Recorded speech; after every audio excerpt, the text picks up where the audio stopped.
Greetings. I am the host of the Nightmare Channel, a true crime show that is inexplicably identical to the other 48,236 other true crime shows and podcasts on YouTube. That is the exact number of them. I counted. In today's pilot episode, we'll be looking at two unsolved mysteries. Though, I suppose in the first case, the word unsolved is in huge sarcasm quotes, as the husband definitely killed her. But in the second episode, the answer to the mystery is not quite as clean-cut as the victims the Belize Ripper left behind. Story 1. The Disappearance of Nancy Galvani.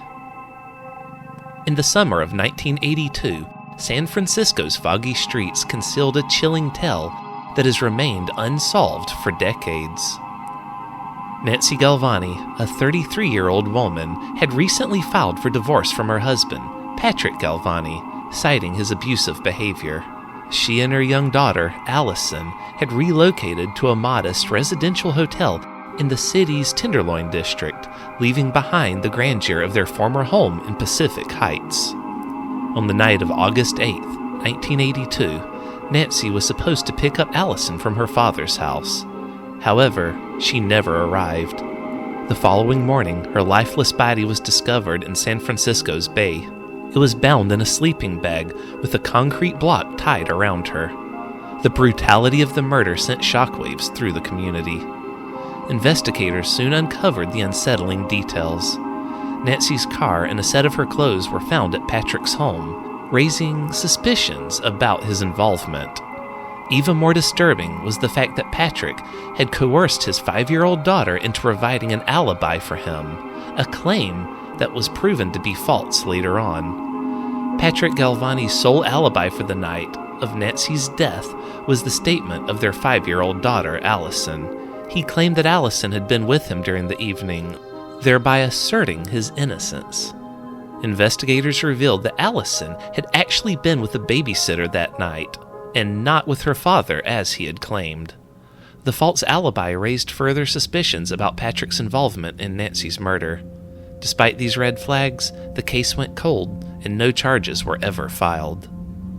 Over the years, Allison Galvani, now a professor at Yale University, has tirelessly sought justice for her mother.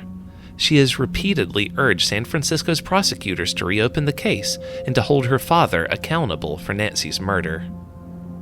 Story 2. The Belize Ripper. In the humid, moonlit nights of Belize City in Central America, whispers of a shadowy figure began to circulate. They called him the Belize Ripper, a name that sent shivers down the spines of those who dared to speak it out loud. The first to vanish was 13-year-old Shirley Nichols. On September 8, 1998, she disappeared without a trace while walking to school. A month later, her lifeless body was discovered, stabbed over 40 times, her face mutilated, and she was wearing the clothes of another missing girl. The town was gripped with fear. Next came 12-year-old Jackie Fern Malik. On March 23, 1999, she vanished during recess. Her body was found 2 days later, stabbed multiple times, her left arm severed, and there were signs that she had been ran over by a car. The brutality of this act was beyond comprehension. Next was 8-year-old Erica Wills. Disappearing on June 26, 1999, her skeletal remains were found weeks later, identified only by her hairband and a ring that she always wore. The community was in turmoil, and the authorities were under immense pressure. On February 15, 2000, 14-year-old Nomi Hernandez went missing. 9 days later, her mutilated body was found alongside the Belize River, stabbed in the face and neck with several body parts missing. The police were baffled. The FBI and Scotland Yard were called in to assist, but the killer remained elusive. The only suspect was Michael Williams, a mechanic who had been seen offering a ride to Jackie Malik and her sister. He was charged with her murder, but later exonerated when another victim was found while he was in custody. Some speculated that the killer had medical training. given the precision of the cuts. Others believe there might have been more than one person involved, as the brutality of the murders suggested a group effort. Despite the extensive investigation, the Belize Ripper was never caught. The case remains one of the country's greatest cold cases.